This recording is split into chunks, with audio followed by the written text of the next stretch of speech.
Hello అండి, అందరికీ నమస్తే. ఇవాళైతే బొరుగుల మిక్చర్ ఎలా ప్రిపేర్ చేయాలో నేను చూపిస్తాను. అందరికీ తెలిసిందే అనుకోండి. నేనైతే ఎలా ప్రిపేర్ చేస్తానో చూడండి. సింపుల్గా కరకరలాడే బొరుగుల మిక్చర్ రెడీ. ఈవినింగ్ టైం కానీ, మధ్యాహ్నం భోంచేసిన తర్వాత కానీ, అలా పొద్దుపోనప్పుడు అలా తింటూ ఉండొచ్చు. సో ఓకేనా అండి. ఇందుకు కావాల్సిన ఇంగ్రీడియంట్స్ వచ్చేసి ఒక 2 సేర్లు బొరుగులు అయితే తీసుకున్నాను. అందులోకి 1 కప్పు పల్లీలు, అందులోకి ఆనియన్స్ వేస్తే చాలా బాగుంటుందండి వేయించి. అలాగే కరివేపాకు, కారాలండి ఇంట్లో మనం ప్రిపేర్ చేసుకొనైనా తెచ్చుకోవచ్చు, లేదా మిక్చర్ బయట నుంచి అయినా తెచ్చుకొని అందులో కలుపుకోవచ్చు. సో ముందుగా అయితే ఫస్ట్ ఆనియన్స్ని కట్ చేసుకొని సన్నగా కట్ చేసుకోవాలండి. ఫ్రై చేయాలి కదా. ఇవి స్నాక్స్ కోసం చాలా బాగుంటాయండి.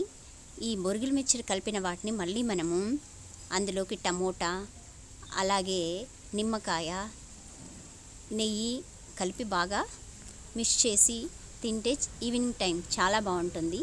అది ఒక వీడియో చూపిస్తాను. సో ఇందులోకి ఫస్ట్ ఏం చేయాలి, ఆనియన్స్ కట్ చేసుకున్న తర్వాత స్టవ్ పైన ఆయిల్ పెట్టి, ఆయిల్ వేడైన తర్వాత ఈ పల్లీలను బాగా దూరగా వేయించుకోవాలి. మరీ ఎక్కువగా మాడిపోతే టేస్ట్ బాగుండవండి. కొంచెం మీడియం ఫ్లేమ్లో పెట్టుకొని దూరగా వేయించుకోవాలి. తర్వాత ఒక ప్లేట్లోకి తీసుకోవాలి. తర్వాత ఆనియన్స్ని వేయించుకోవాలి, బాగా డీప్ ఫ్రై చేసుకోవాలి. ఆనియన్స్ వేసి కొద్దిగా సాల్ట్ వేస్తే త్వరగా వేగుతాయండి. సో బ్రౌన్ కలర్ వచ్చే వరకు బాగా వేయించుకోవాలి. లేకపోతే అవి బొరుగుల్లో కలిపేసినామంటే అలాగే సరిగా వేగకముందే అంతా మెత్తగా అయిపోతాయి బొరుగులు. అందుకే కొంచెం బాగా కరకరలాడేగా వేయించుకొని, సో ఈ పల్లీల్లో అయితే కొద్దిగా సాల్ట్ అయితే వేసుకుంటే చప్పగా ఉండకుండా పల్లీలు బాగుంటాయి.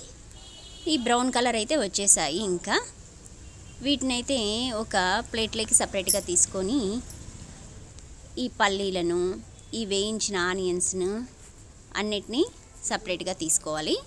అందులోకి ఈ కరివేపాకును, మనం కరివేపాకు చాలా ఎక్కువగా వేసుకుంటే చాలా బాగుంటుందండి. కళ్ళకు కూడా మంచిది కదా. తింటే అవి పడేయకుండా కరివేపాకు తింటే మంచిది. సో అలాగే కొద్దిగా ఆయిల్లోనే ఈ పసుపును కొద్దిగా వేయించడం వల్ల పచ్చివాసన రాకుండా ఉంటుంది. అవన్నీ ఈ బొరుగుల్లోకి కలిపేసి బాగా మిక్స్ చేసేయాలి. నేనైతే చేత్తోనే బాగా అంతా మిక్స్ చేసేసానండి, ఎందుకంటే బాగా కలుస్తుంది గరిటెతో కంటే. సో ఇవన్నీ మనము స్టోర్ చేసుకోవడానికి ఒక డబ్బాలో అయితే నిల్వ చేసుకుంటే మెత్తగా అయిపోకుండా బాగా ఉంటాయి. సో అవన్నీ నేనైతే ఒక డబ్బాలో వేసేసి స్టోర్ చేసి పెట్టేస్తాను. సో ఇలా రెడీ అయిపోయింది. మీరు కూడా ఇలా సింపుల్గా ట్రై చేయండి, చాలా బాగుంటాయి. సో ఈ వీడియో నచ్చినట్లయితే లైక్ చేయండి.